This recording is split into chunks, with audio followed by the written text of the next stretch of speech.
നാലായി മടക്കിയ 4 കടലാസുകൾ.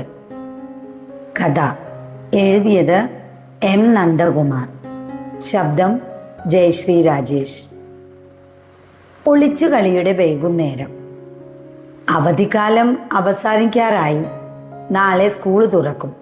ഞങ്ങൾ കുട്ടികൾ എൻ്റെ വീട്ടുമുറ്റത്ത് ഓടിക്കളിക്ക് ശേഷം ഒളിച്ചു കളിക്കുള്ള വട്ടം കൂട്ടുകയാണ്.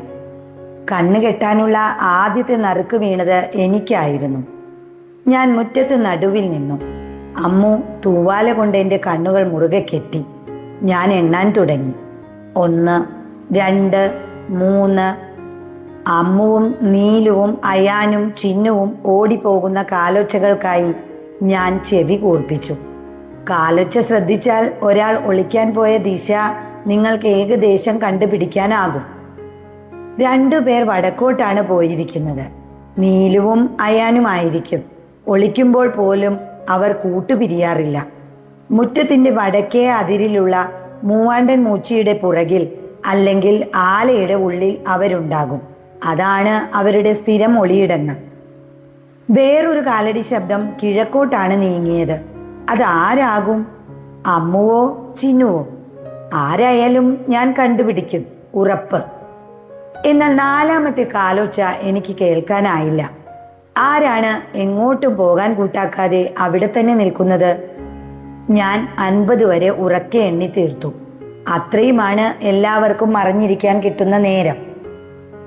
എണ്ണം തീർന്നപ്പോൾ ഞാൻ തൂവാല അഴിച്ചു. പുറകിലേക്ക് തിരിഞ്ഞു നോക്കി. ആരെയും കണ്ടില്ല. വിചാരിച്ചതുപോലെ നീലുവും അയാനും വടക്കുപുറത്തുള്ള ആലയുടെ ഉള്ളിൽ അനങ്ങാതിരിപ്പുണ്ടായിരുന്നു, കൂട്ടിയിട്ട ആ പഴയ വീഞ്ഞപ്പെട്ടികൾക്കിടയിൽ. കണ്ടേ! ഞാൻ ആർത്ത് വിളിച്ചപ്പോൾ അവർ തല താഴ്ത്തി ആലയുടെ പുറത്തേക്ക് ഇറങ്ങി. ചിന്നു കിഴക്കേ വരാന്തയിൽ ചാരുകസേരയുടെ കീഴെ കുനിഞ്ഞിരിപ്പായിരുന്നു. പക്ഷേ അമ്മു എവിടെ? അവളെ കണ്ടുപിടിക്കാൻ എനിക്ക് വളരെ എളുപ്പമാണ്. എവിടെ ഒളിച്ചാലും ഞാൻ വിളിച്ചാൽ അമ്മു അല്പം കഴിഞ്ഞ് പുറത്തു വരും. ചിലപ്പോൾ അവളുടെ ഇരട്ടപ്പേര് ബബ്ലൂസ് എന്ന് വിളിക്കേണ്ടി വരുമെങ്കിലും. അന്നേരം മുഖം വീർപ്പിച്ചാണ് അമ്മു എന്നെ തല്ലാൻ വരിക. അറ്റ കൈക്ക് ഞാൻ ഭീഷണിപ്പെടുത്തും. നീ അവിടെ ഇരുന്നോ, ഞാൻ പോകുന്നു. അപ്പോൾ അമ്മു ഓടിയെത്തി എന്നെ കെട്ടിപ്പിടിക്കും. ഇരുട്ടായി. അമ്മ വഴക്ക് പറയും. ഞങ്ങൾ വീട്ടിൽ പോട്ടെ. നീലുവും അയാനും പടി കടന്ന് അവരുടെ വീട്ടിലേക്ക് നടന്നു. അന്തി ചായുന്ന അരണ്ട വെളിച്ചത്തിൽ തൂവാലയുമായി ഞാൻ ഒറ്റയ്ക്ക് നിന്നു. അമ്മു, കളി തീർന്നു, വാ. മൂവാണ്ടിൻ്റെ ചില്ലയിൽ ചേക്കേറുന്ന പൂത്താങ്കീരികളുടെ കലപിലകൾക്കിടയിൽ ഞാൻ കാത്തുനിന്നു. ബബ്ലൂസേ, വേഗം വാ, നേരം വൈകി, ഞാൻ വീട്ടിൽ കൊണ്ടുപോയി വിടാം. മുറ്റത്തിൻ്റെ കോണുകളിൽ, തൊടി തുടങ്ങുന്ന അതിരുകളിൽ, വരാന്തകളിൽ, വീടിൻ്റെ പിറകിൽ, കിണറ്റിൻകരയിൽ, കനകാംബരത്തിൻ്റെ ചുവട്ടിൽ ഞാൻ അമ്മുവിനെ വിളിച്ച് തിരഞ്ഞു നടന്നു. അമ്മു ഒളിച്ചിരിക്കുന്ന ഇടത്തിൽ നിന്ന് പുറത്തു വന്നില്ല. ദേഷ്യം പിടിപ്പിക്കാതെ വേഗം വാ, ഞാൻ തോറ്റു, സുല്ലിട്ടു. അവൾ മറുപടി പറഞ്ഞില്ല. എന്നാൽ നീ അവിടെ ഇരുന്നോ, ഞാൻ പോകുന്നു. എനിക്കിനി നിന്നെ കാണേണ്ട. വീടും മുറ്റവും തൊടിയും മരങ്ങളും വഴികളും മെല്ലെ മെല്ലെ ഇരുട്ടിൽ താഴ്ന്നു. ഓരോന്നായി ഒട്ടും കാണാതെയായി. ആകാശത്ത് ഒറ്റ നക്ഷത്രം പോലുമില്ലാത്ത രാത്രി. ചേക്കേറിയ കിളികളെല്ലാം നിശബ്ദമായി കഴിഞ്ഞു. ചെറു കാറ്റുപോലും വീശാനില്ല. എല്ലാം അനക്കമറ്റു നിന്നു. ഇനി ഒരിക്കലും ഈ ഇരുട്ടിൽ നിന്ന് ഞാൻ പുറത്തു കടക്കില്ല. അമ്മുവിനെ കാണുകയുമില്ല. അമ്മു ഒളിച്ചിരിക്കാൻ ശ്രമിക്കാതെ എനിക്കരികിൽ തന്നെ എവിടെയെങ്കിലും പതുങ്ങി നിൽപ്പുണ്ടോ? അതോ അവൾ ഒളിച്ചിരുന്നിടത്ത് നിന്ന് പുറത്തു വരാത്തതാണോ? അന്ധകാരം എങ്ങോട്ടാണ് അവളെ വലിച്ചെടുത്തത്? അക്കാര്യങ്ങളൊന്നും ഞാൻ കണ്ടെത്താൻ പോകുന്നില്ല. എൻ്റെ കാഴ്ച നഷ്ടപ്പെടും മുമ്പ് കണ്ട അമ്മുവിൻ്റെ ചിരിക്കുന്ന മുഖം, അത് മാത്രമാണ് എനിക്കുള്ളിൽ അവശേഷിക്കുന്നത്. പോയ വർഷങ്ങളുടെ ചാരനിറത്തിൽ ഉടലെടുത്ത ഏതാനും വരികൾ ഞാൻ സദാ പിറുപിറുത്തുകൊണ്ടിരിക്കും. അവളുടെ ചിരിയുടെ മായാത്ത ഓർമ്മയിൽ മരണം വരെ. എൻ്റെ അന്ധതയിൽ അവസാനമില്ലാത്ത കൂരിരുട്ടിൽ ഇടിമിന്നലാൽ വരച്ച നിന്റെ രൂപം, അതുമാത്രം എപ്പോഴും ജ്വലിച്ചു നിൽക്കുന്നു. ഒളിച്ചോട്ടത്തിൻ്റെ പാതിരാവ്, പാതിരാത്രി. ഒളിച്ചോടാൻ അവർ തിരഞ്ഞെടുത്ത നേരം അതായിരുന്നു. വീട്ടുകാരും അയൽക്കാരും മുഴുവൻ ഗ്രാമവും ഉറക്കത്തിൽ ആണ്ടു കിടക്കുമ്പോൾ അവൾ ഒച്ചയനക്കാതെ മുറിയുടെ പുറത്തേക്ക് ഇറങ്ങി. തളത്തിലേക്കുള്ള ഇടനാഴിയിലൂടെ കാലടികൾ മെല്ലെയൂന്നി നടന്നു. അച്ഛനും അമ്മയും കിടക്കുന്ന മുറിയുടെ മുന്നിലെത്തിയപ്പോൾ നിന്നു, പെരുകുന്ന നെഞ്ചിടിപ്പോടെ. എന്നാൽ കിടപ്പുമുറിയുടെ വാതിൽ ചേർത്തടച്ചിരുന്നു. അവളും അവനുമായുള്ള ബന്ധം ആളുകൾ അറിഞ്ഞതു മുതൽ അച്ഛനും അമ്മയും കിടപ്പറ വാതിൽ ചാരാറില്ല. എല്ലായ്പ്പോഴും അവൾക്ക് മേലെ ഒരു കണ്ണു വേണമെന്നതിനാൽ വീടിന് പുറത്തു പോകാനുള്ള അനുവാദം മാസങ്ങളായി അവൾക്കില്ല. തലേന്ന് വൈകുന്നേരമാണ് അവൾക്ക് അന്നോളം പരിചയമില്ലാത്ത ഒരു പെൺകുട്ടി വീട്ടിൽ വന്നത്. ഒരു കടലാസിൽ വീട്ടുകാരുടെ വിവരങ്ങൾ അവൾ എഴുതിയെടുത്തു. വില്ലേജിലെ ആരോഗ്യ സർവേയുടെ ഭാഗമാണെന്നാണ് പറഞ്ഞത്. ഫോം ഒപ്പിട്ട് തിരിച്ചു കൊടുക്കുമ്പോൾ ചുരുളാക്കിയ ഒരു കടലാസ് തുണ്ട് പെൺകുട്ടി അവൾക്ക് കൊടുത്തു. അമ്മ ഉമ്മറത്തു നിന്ന് പോയപ്പോൾ കുറിപ്പിൽ അവൻ എഴുതിയിരുന്നു, നിന്നെ കാണാനും വിളിക്കാനും നിവർത്തിയില്ലാത്തതിനാലാണ് ഈ ഉപായം. നാളെ രാത്രി 12 മണി കഴിഞ്ഞാൽ വീട്ടിൽ നിന്നിറങ്ങണം. ഞാൻ സെമിത്തേരിയുടെ മുന്നിലുള്ള ഇടവഴിയിൽ കാത്തു നിൽക്കുന്നുണ്ടാകും. ഈ നശിച്ച ഇടത്തിൽ നിന്ന് രക്ഷപ്പെടാനുള്ള കാര്യങ്ങൾ ഞാൻ ചെയ്തു വച്ചിട്ടുണ്ട്. ഒക്കെ നേരിൽ പറയാം. ഇനിയും നിന്നെ കാണാതിരുന്നാൽ എനിക്ക് ഭ്രാന്ത് പിടിക്കും. ഒളിച്ചോട്ടമല്ലാതെ നമുക്ക് വേറെ നിവർത്തിയില്ല. വീടും നാടും ഉപേക്ഷിച്ചു പോകുന്നതിൽ അവൾക്കൊട്ടും സങ്കടമുണ്ടായിരുന്നില്ല. അവനെ കാണാതെയും മിണ്ടാതെയും കഴിച്ചുകൂട്ടിയ ദിവസങ്ങൾ, വിഷാദത്തിന്റെ ഉഷ്ണരാത്രികൾ, ഉറക്കമില്ലായ്മയിലെ വിഭ്രാന്തികൾ. അവൾ ആ പ്രദേശത്തെ അങ്ങേയറ്റം വെറുത്തു കഴിഞ്ഞു. വീട്ടുകാരുടെയും നാട്ടുകാരുടെയും ഇടയിൽ അവർ രണ്ടുപേരും മാപ്പർഹിക്കാത്ത പതിതരാണ്. അഭിമാനം കൊലപാതകങ്ങളിലേക്ക് നീങ്ങാൻ 1 2 വാക്കും നോട്ടവും മതി.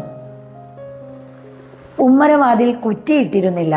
അവൾ തരിച്ചു നിന്നു. അച്ഛൻ വാതിലടയ്ക്കാൻ മറക്കുന്നതെങ്ങനെ? അയാൾ പുറത്ത് കാത്തു നിൽപ്പുണ്ടോ?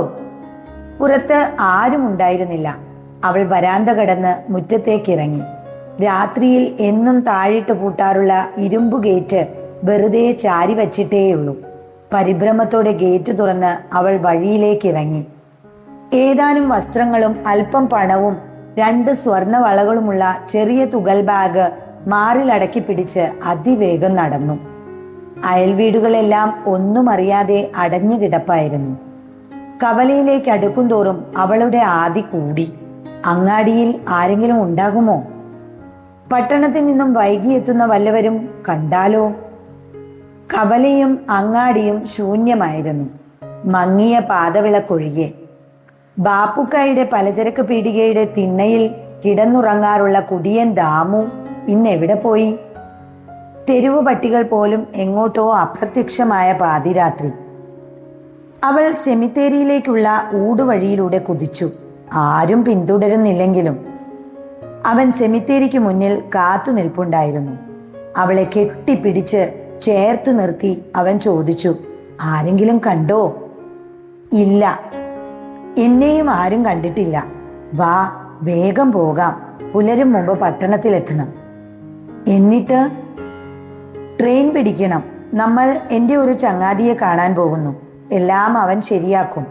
തൽക്കാലത്തേക്ക് നമുക്കുള്ള താമസവും എനിക്കൊരു ജോലിയും. അവർ സെമിത്തേരി കടന്ന് പട്ടണത്തിലേക്കുള്ള പാതയിലേക്ക് തിരിഞ്ഞു. ഒരുപാട് പറയാനുണ്ടായിട്ടും ഒന്നും പറയാതെ ഈ ഇടം കടക്കും വരെ ശബ്ദമുണ്ടാക്കാതെ ശ്രദ്ധിക്കണം. അന്നത്തെ രാത്രിയിൽ അവർക്ക് ഒളിച്ചോടാൻ അനുവാദം കൊടുത്തതുപോലെ പരിസരം അനക്കമറ്റു കിടന്നു. വഴിയിലെ നിഴലുകൾ അവരെ മൂകമായി നോക്കി. നാട്ടുവെളിച്ചത്തിലൂടെ പറമ്പുകളും വരമ്പുകളും താണ്ടി ചെറിയൊരു കുന്നു കയറി അവർ അതിരിലേക്ക് നടന്നു.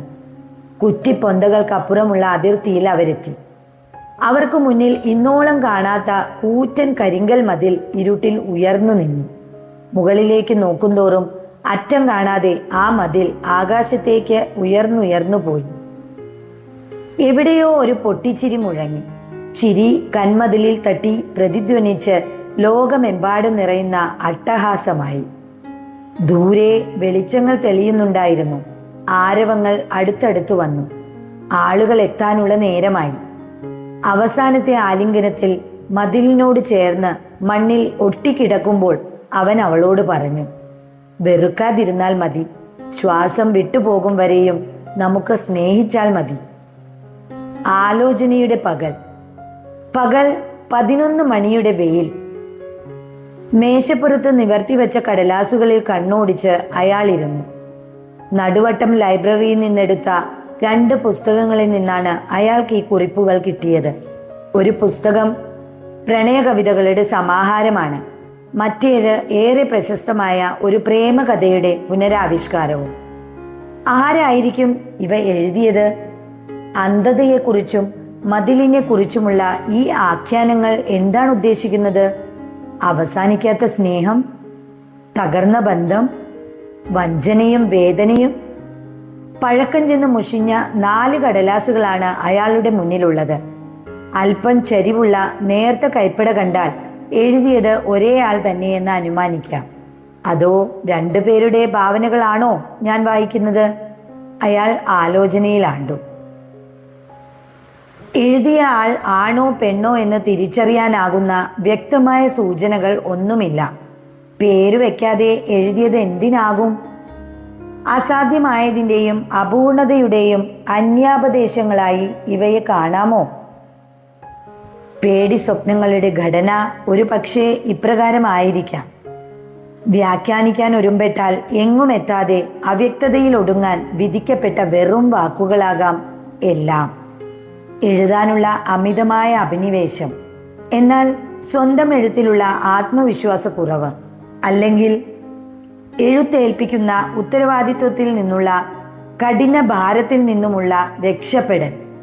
അതേസമയം പദങ്ങൾ കൂട്ടിച്ചേർക്കുമ്പോൾ കിട്ടുന്ന ആനന്ദം, ആരെങ്കിലുമൊക്കെ വായിക്കണമെന്നുള്ള ആഗ്രഹം. 4 കടലാസുകളെ നോക്കിയിരിക്കുമ്പോൾ അപ്രകാരം പലതും അയാൾ ഊഹിച്ചെടുത്തു. ചില വാക്കുകളും വാചകങ്ങളും വെട്ടിമാറ്റിയിട്ടുണ്ട്. അവ എന്താണെന്ന് ആർക്കും മനസ്സിലാകാത്ത വിധം കറുപ്പിച്ചു കളഞ്ഞിരിക്കുന്നു. എഴുതിപ്പോയതിലും തെറ്റുപറ്റിയതിലും ലജ്ജയുള്ളതുപോലെ.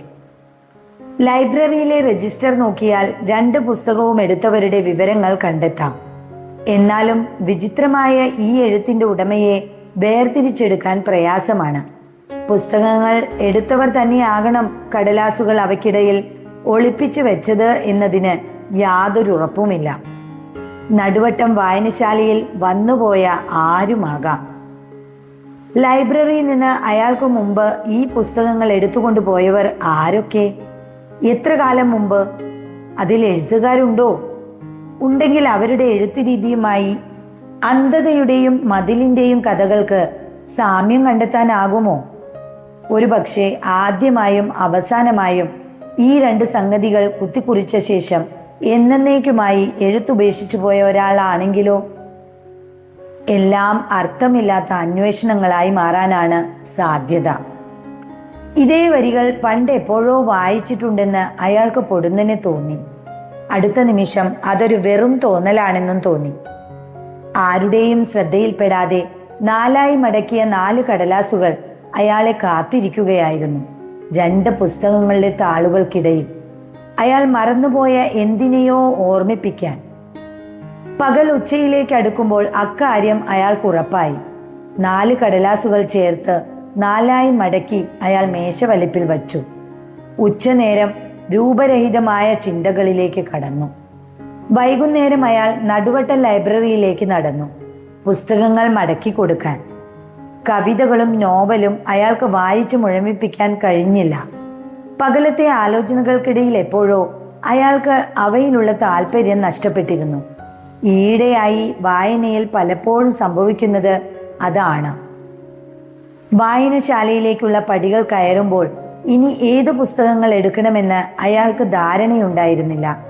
അലമാരയിൽ അലസമായി പരതുമ്പോൾ അപ്പോഴത്തെ പെട്ടെന്നുള്ള തോന്നലിൽ 2 പുസ്തകങ്ങൾ എടുക്കണം, അല്ലാതെ എന്ത്? തിരഞ്ഞെടുക്കാൻ പോകുന്ന പുസ്തകങ്ങളുടെ ഏടുകൾക്കുള്ളിൽ 4 മടക്കിയ ഈ 2 വീതം കടലാസുകൾ വായനക്കാരാ നിന്നെ കാത്തിരിപ്പുണ്ടാകും. പരസ്പര ബന്ധമില്ലാത്ത 2 സംഭവങ്ങൾ അവയിൽ എഴുതി വച്ചിട്ടുണ്ടാകും. ഈ ശൃംഖല അനന്തമായി തുടർന്നു പോകാനുള്ളതാണ്. അതൊഴികെ മറ്റൊന്നും നിനക്കിനി വായിക്കാനാവില്ല.